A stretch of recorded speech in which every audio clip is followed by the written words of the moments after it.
magandang hapon mga guys. Ayan, napagabi na. So may papadeliver pa kahit naulan guys. Grabe, ayan, naulan-ulan.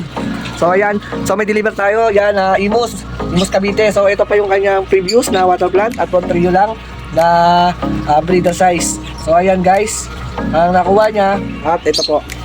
So previews na to. So ano pa hintayin natin at punta na natin si Bossing. Let's go!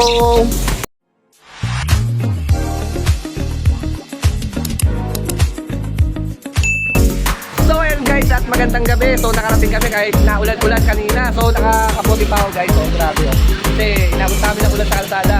So nagkaputi namin. So nandito pala si Bossing. Tatanungin natin kung taga-saan si Bossing. Saan niya dadalhin yung pwede. Boss, taga-saan pala muna tayo. Dito kami ngayon sa Region 1 Imus Cavite. Dito ay babiyahe pa papuntang Romblon next week. Wow, Romblon. Grabe guys. Makakarating ng Romblon yung ating Red Super Saiyan Baby. First time na magkaroon doon. First time talaga sa tawid dagat na magkaroon naman ng big. Kasi so dito lang sa Luzon talaga namin yung napag-deliver yan. So ngayon pa lang darating ng ibang lugar yung ating tawid-dagat na.